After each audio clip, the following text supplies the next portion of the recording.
So I heard you want to make a trap beat. You want to learn how to make a trap beat? I'll show you how to make a trap beat.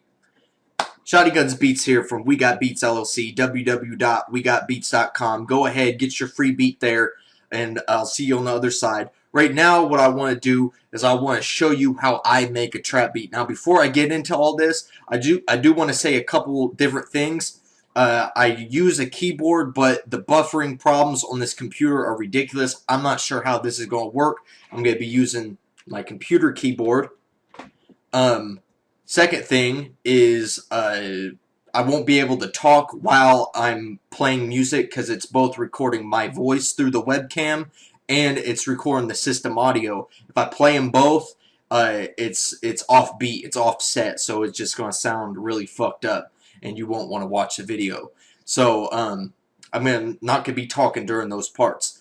Other thing, this is a beat that I did a couple days ago. I never forget, when you're in the moment of creativity, you're not thinking about hitting, throwing up Camtasia, making a beat making video. So this is made a couple of days ago. I'm going to make a few of these like this, but eventually I want to make one from start to finish and show you everything, all my ideas about making beats. So with that said, I know that's kind of a long intro. Let's get into this beat. Now, how I use my philosophy on making beats is very open and creative. I don't overthink things. Most of the time, I let ideas come to me. I use my phone to record ideas, and then I'll bring them back here and I'll execute it. But sometimes I just feel like letting the music come to me. So I got a couple. I just got Kontakt 5 just a little while ago. I mean, not even a month ago. So, and I just got some new banks, some new drums, new sounds, blah, blah, blah. And I wanted to, I haven't even gone through all of them yet. So I was like, all right, well, I'm going to start exploring this Kontakt 5. And while I was doing that, I found this nice little bell that you're about to hear. And I was just playing with it on my keyboard. Not this computer keyboard, but my actual keyboard. And that's basically the whole idea. Those simple notes were the basis of this beat. Just that. And so I was like, how can I add to that so it's not so repetitive? And so I played with it and I was recording it, and I'm not even gonna lie to you, I don't have the magic hands. I don't have, I'm not a professional keyboard player. There's people I know that are 1,000 times better than me.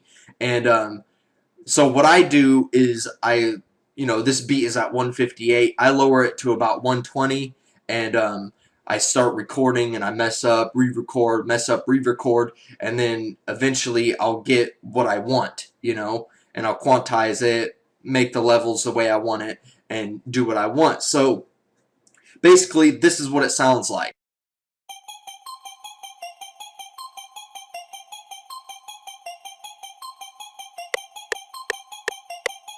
And so you gotta imagine I'm getting in the zone. I know this is a trap beat. I already know what, the idea just hit me when I laid that part down. And I got the metronome going. This is the only instrument I got, and I'm just pacing back and forth in the room, just imagining how this shit's gonna sound. So I got that, and I was like, okay, well, what do I want to add next? So I go to pattern 2. I'm like, well, it really needs hits. It needs a bell. It needs something at the first bar, so it has a nice little transition. So I'm going through my Kontakt sounds. This whole beat was made out of Philharmonic and Kontakt. Just that. Usually I use Nexus and Gladiator. I have a whole bunch of plugins, but this one is made out of Philharmonic and Kontakt. So I was like, well, I'm gonna go find a tubular bell. It needs a tubular bell. So just this simple 2-bar loop. Very simple. It just, you hit it once, and then, just to let them know that's the beginning of that bar. You know what I'm saying? So after that, I believe See, and this was made a couple days ago, so I can't remember exactly everything. So usually I start off with this 8-bar pattern right here, and then I'll sequence it out to 16, and then make my intro hook and first verse, and just go on from there. That's what it looks like afterwards. There's some automation and stuff down there too, but that's what it looks like finished. But usually I just start it with this 4 or 8 or 16 bar pattern. So I can't remember exactly what I did next after that. Oh yeah, I did this hit, and then I added drums, but we'll get into the drums later. So I'm going to show you these hits. So I was like, it has those nice tubular bells, but it needs hits. So I went in Kontakt again, found some nice hits. So I'm like...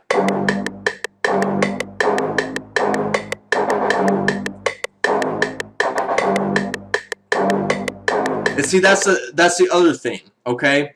See, those are in third time right there. These right, let me select these for you.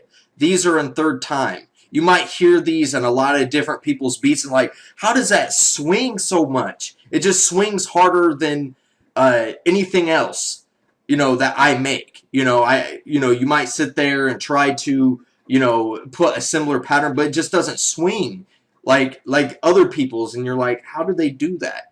And basically it's timing, it's your quantization. See, what this is in 4/4, this is a third beat right there. See, if you go up here and you select third beat, you're gonna see that's in third. So it's not in the same time, so it's swinging different from the rest of the beat, right? Same thing you do with your hi-hats. I know you put all them in your hi-hats and shit, in your snares, so, just use that same principle when you're doing instruments. Just think out of the box, get creative. You know what I'm saying? So I added these hit parts in there, so I remember what I did next is I added these claps after that.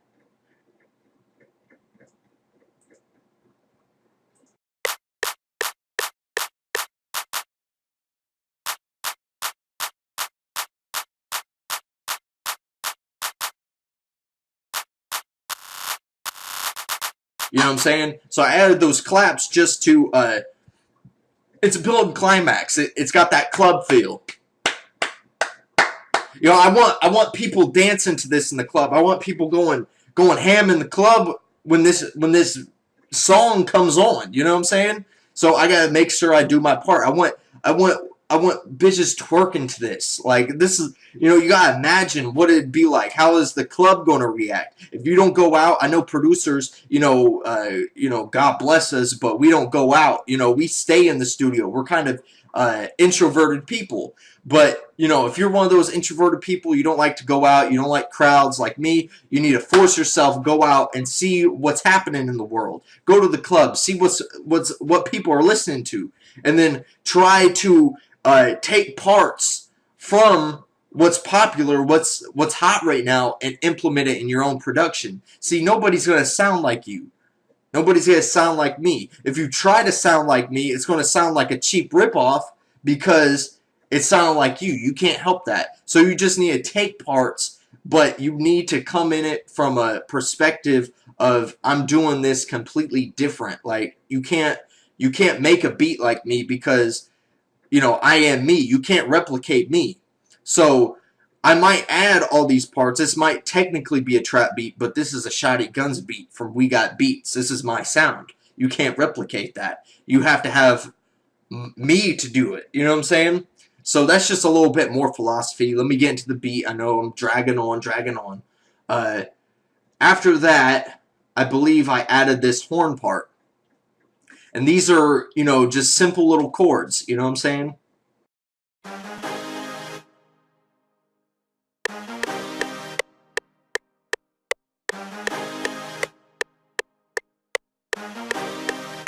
Just simple chords, Nothing too complicated, nothing out of the realm, you know what I'm saying?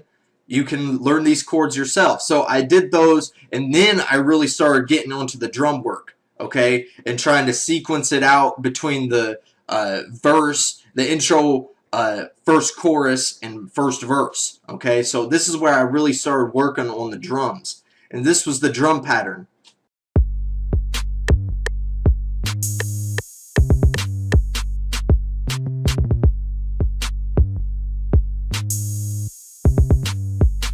The drums swing too. This is another problem I see in a lot of producers' production, is that their drums don't swing enough, and they're just kind of using, it sounds very computer. It's not sounding too bouncy. You gotta shrug your shoulders with it. So you really need to implement some of that in your production. So make it a little bit offset, like. You use your human capabilities in your production. You don't need everything to be straight on. You know what I'm saying? Another problem I see with a lot of people, a lot of producers' drums, is their 808s. They want to make a trap beat, but they're not using either the right 808 or it just sounds it's not the right note. See, when you're dealing with bass lines, it's a lot harder to, with any bass line, whether it's a regular bass or an 808,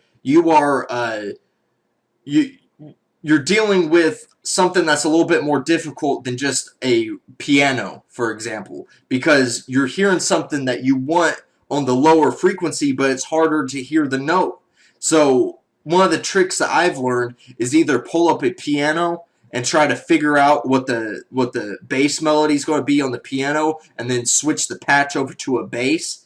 Or what you can do is you can, like, for example, I got this simple little 808 here. You just want to bring that note up. You see how I did that right there? I can make my bass from right there and then bring it down. You see what I'm saying? And there was another point I was going to make. I can't remember what it was now. Hopefully I can remember it and display it in this video. If not, keep watching all these videos. I'm going to have plenty of beat making philosophy in these videos. So that's just a little tip, something that someone down the line has taught me. Pay close attention to the pitches and the notes, especially when it comes down to bass time, because if that bass is off, something ain't gonna be right, and you're gonna be sitting there like, man, something is off. I mean, the beat is dope, but something is off. People are gonna tell you the same thing. So you need to go ahead and work on your bass. If you have problems with it, work on your pitch.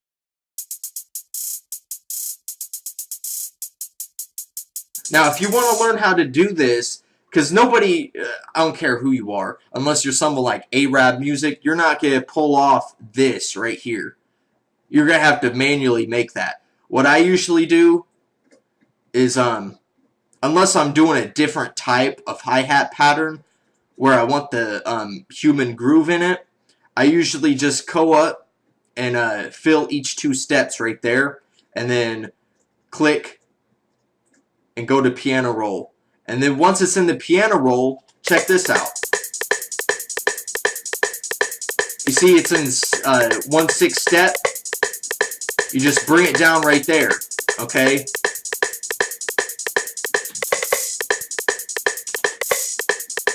Notice how that works?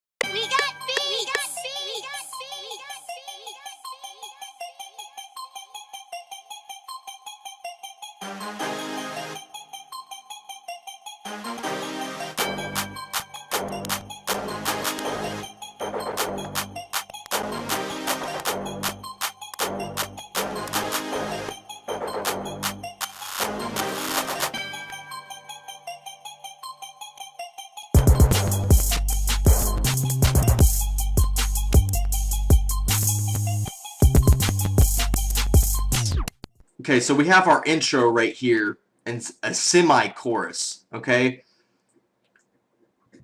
Now, notice how I didn't have the drums directly right there. I mean, you can do that. There's times when that's appropriate. But notice how I wanted to build that tension. Like, people were expecting that boom to hit right there, and it didn't. And they're like, it kind of sits you on your seat. And then it comes in, boom, boom, boom, boom, with that third beat.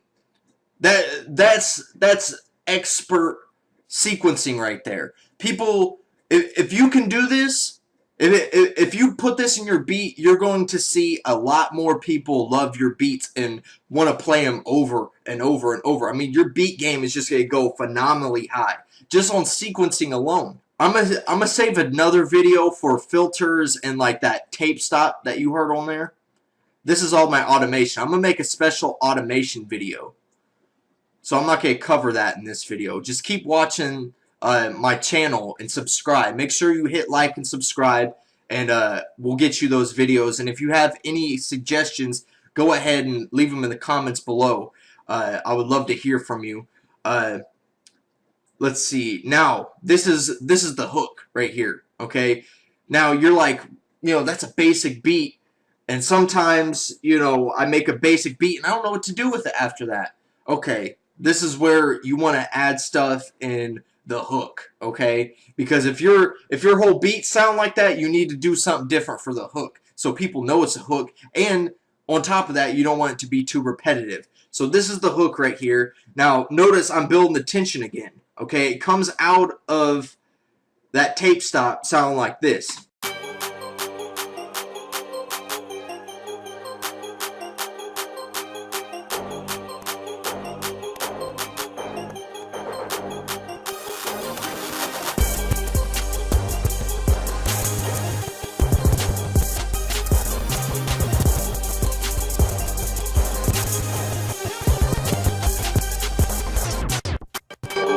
Sorry for the buffer. I told you it was going to buffer. I'll play the whole beat at the end of the video, so there should be a button somewhere where you can hear the whole beat. But notice I kept that climax going because, people know it's the hook. They hear this string pattern. This is all Philharmonic, okay? They hear this string pattern like, oh, wow. And I added this extra layer. It's just a simple other pluck, just to add some filling in there, and this was after the fact. This is after I mixed the beat and everything. I was like, something needs to be in there in the hook accompanying. So make sure you layer, just like you layer your drums, layer your instruments if it's necessary.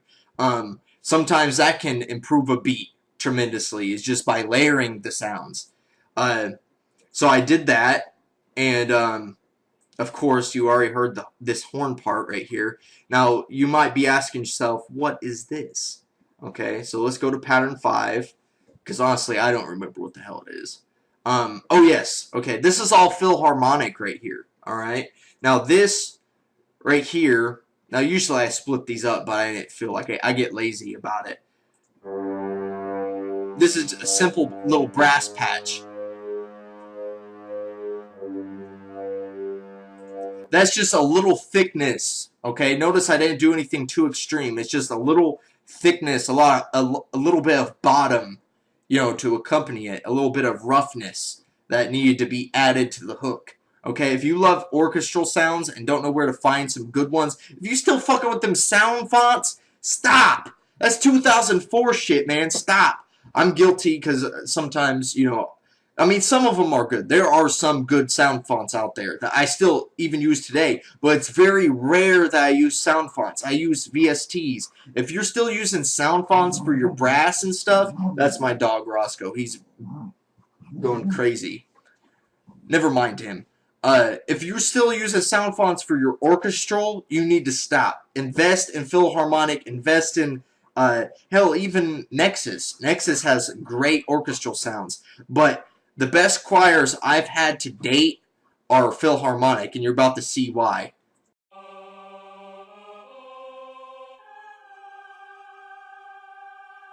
That's crazy. That's another thing that if you're looking for choirs, go get yourself Philharmonic. Okay, from there I added some final synths. Notice this comes in at the 8-bar mark, okay?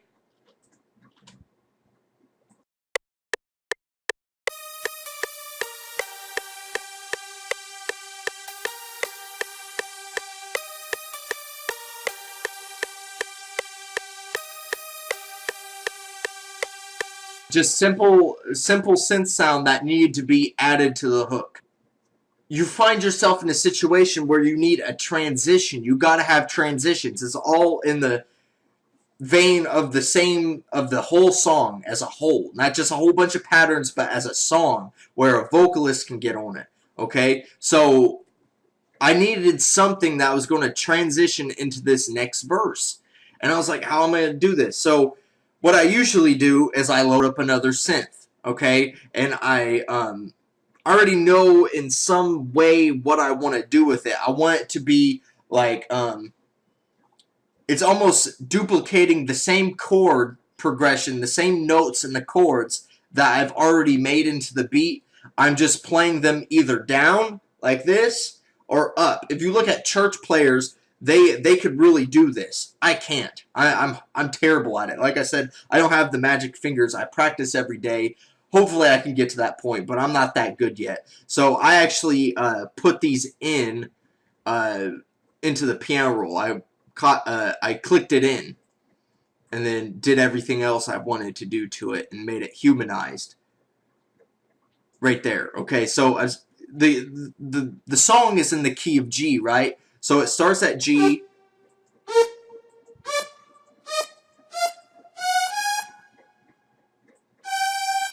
You see what I'm saying? So it's it's just building up. Do do do do do do do do. Doom doom. You know what I'm saying? So that's basically the entire beat right there. I mean, I don't think I have very much else to say about it. Oh, one last note about the mix. Do not have your shit up on this level. Bring down your instruments. Bring down everything. If you want your mix to sound good and crisp, you want that headroom. You need headroom so that you have room to manipulate all your instruments and shit. Okay? Like I said, keep watching these videos. I'm gonna be doing a mixing video. But I know this is getting into the 30-minute mark, so I really want to cut this short. Basically, what you want to do is let the music speak for itself. If you want to do a trap beat, learn trap chords. Learn your minor and major chords. Okay, learn your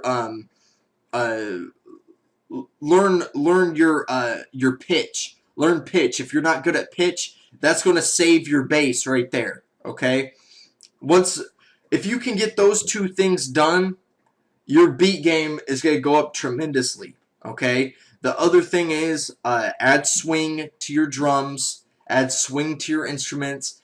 Do not have it sound too computer generated. I hope that you get something from this. I take great pleasure in doing these videos. I know I talk a lot. I know these videos are longer than most people's videos, but I really do care about you getting to the next level of beat making, of producing. I want you to go out and make hit records. So I try to pack as much knowledge as I can into these videos, and I hope that you watch. I hope you subscribe to this channel. I hope that you like and comment. Tell me what your thoughts are. If you want me to cover a certain aspect, please do that. My dog is goofy, man. I don't even know what to say. I have all these papers right here, and he just feels like he needs to crawl on them and do all this goofy shit. So anyway, just make sure you like, comment, and subscribe. The beat will come up shortly. And if you like this beat, make sure you go to wegotbeats.com and get your free beat. I don't have beats out for the mass public like that, but if you fuck with me and I fuck with you, and I actually like your music, I'm gonna give you the opportunity to buy beats from me, because I don't like all my stuff being out for mass public. I've done that, and I get a whole bunch of whack people on my beats, so you are gonna have to go through a screening process to buy beats from me. So if that's what you're looking for, go to wegotbeats.com. This beat is uploaded, ready for it to be destroyed, ready for it to be purchased. So go ahead, go to wegotbeats.com. Here's the beat.